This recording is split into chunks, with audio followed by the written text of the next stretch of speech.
કાકાની સાથે હવે તો કાકી પણ છે સ્ટુડિયોમાં. આજે મજા આવવાની છે. અરે મજા નથી આવતી ભઈલું. તને ખબર છે એક મસ્ત વાત? શું?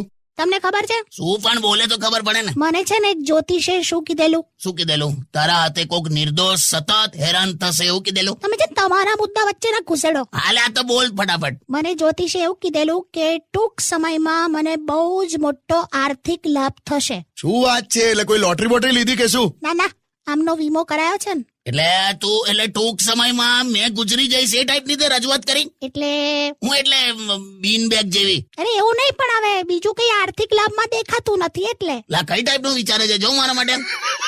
હસીશ ના. પણ મને સાચે એક બાબાએ એવું કીધેલું કે ભગવાન તને એટલું આપશે ને કે તારાથી સચવાય પણ નહીં. કે તને તારા વજનનું કીધું હશે.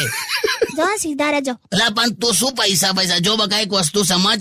દિવસ જ્યારે ઉગે ને માત્ર ત્યારે જ એવું થાય કે જીવનમાં પૈસાની જરૂર